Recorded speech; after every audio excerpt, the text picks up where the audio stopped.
Good morning, everybody. It's a real pleasure to be here.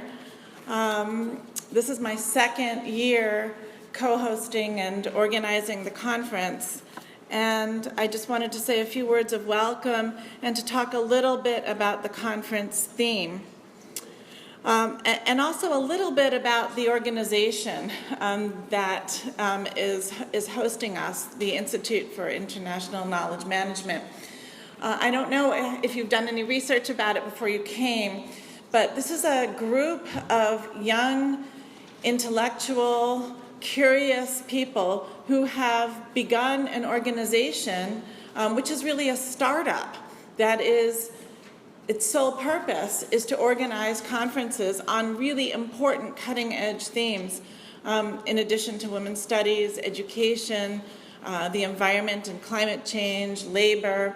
There are, I think, 90 conferences that they organize and bringing together people who are doing important research, scholarship, and activism around the world. So when they contacted me a few years ago and asked me if I would be involved in organizing the conference and thinking about the themes and the panels, I found it to be a really exciting opportunity to build connections and to create knowledge across societies and opportunities for important change.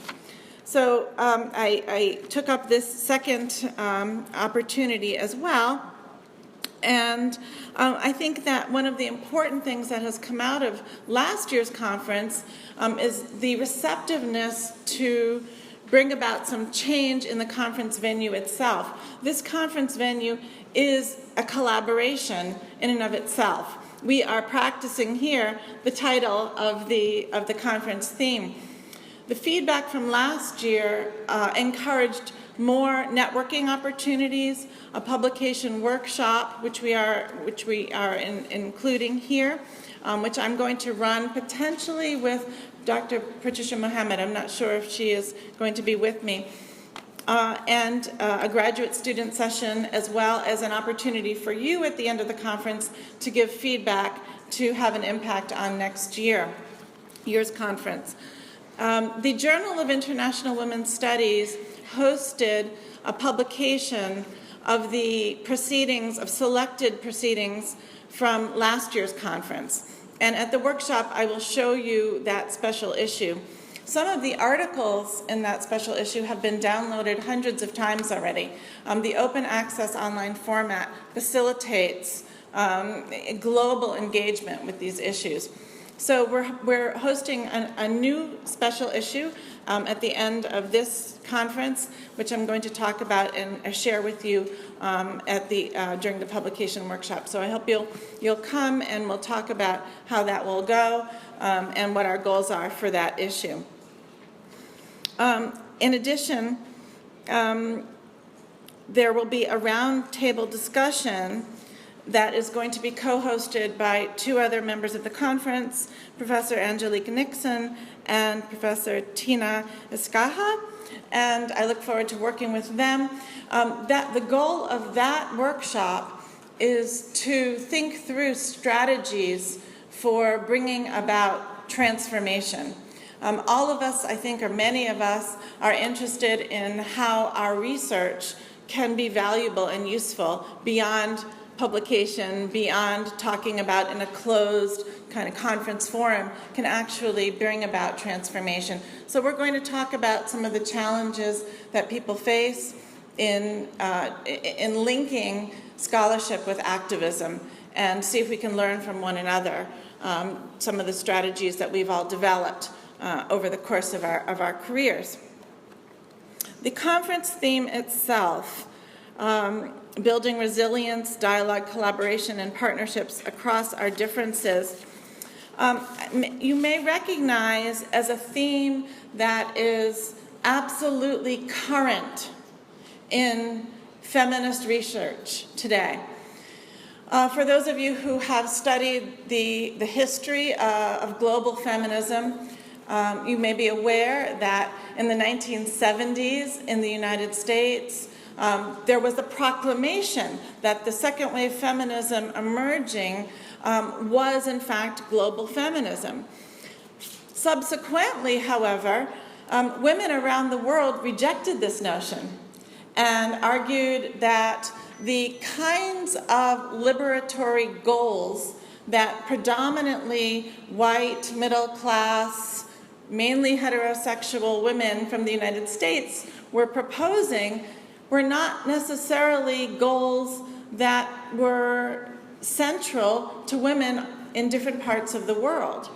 And that critique led to a significant amount of scholarship and engagement in many international conferences at the United Nations, for instance, many of the world conferences, the global conferences at the UN, and also led to many publications that sought to explore the relationship between women's differences and similarities.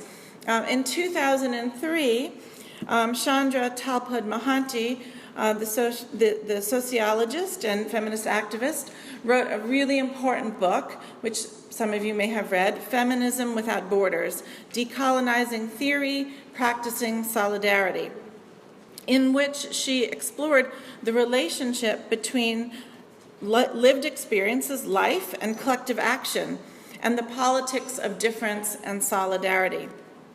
She has stated quite famously that, and I quote here, "Sisterhood cannot be assumed on the basis of gender. It must be forged in concrete historical and political practice and analyses." Sisterhood must be forged and created. And that is what I hope we will be doing here. It's also important to state that men must be allies in struggle. As the black feminist writer Bell Hooks from the US has stated, men must be comrades in struggle. And we must work together across gender, across sexuality, across nationality, ethnicity, all of these things that define us as individuals, not to dismiss our differences, but to find ways in which we can collaborate together. So that is the goal, to learn from one another about the challenges that are faced by women around the world, and to try to find opportunities to build connections and to work towards the actualization of women's rights.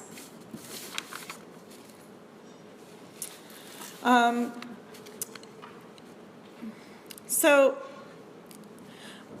in addition to the comments that Chandra Talpad Mohanty has made, I also want to share with you the important insight from the late Moroccan feminist and sociologist Fatima Mernissi. In 1988, she stated, long ago, before Chandra Mohanty wrote her important book, "We must develop our listening capacity to be sure that we hear everything, even those things that don't fit into our theories and pretty constructs, and above all, to avoid positing a return to the past as an alternative for women. By opening ourselves to really listen, particularly through discomfort and disagreement, we lend ourselves to new ideas and approaches, to revisiting those we have discarded too abruptly, and ultimately to achieving some measure of transformation." So it has been really a pleasure to be involved in the organizing process. I want to thank TIIKM on behalf of all conference participants for organizing the conference, juggling all the logistical details, including hotel, meals, programs, and other features of the conference planning. We're here today and throughout the conference from, I think, 10 different countries. So please take the opportunity during the conference to engage with one another, to discuss your ideas, and hopefully also to take some time to explore Colombo in all its vibrancy, and perhaps to join the post-conference tour, which I went on last year, which is really fun and really interesting. So welcome, everybody. Look forward to a great conference. Thank you.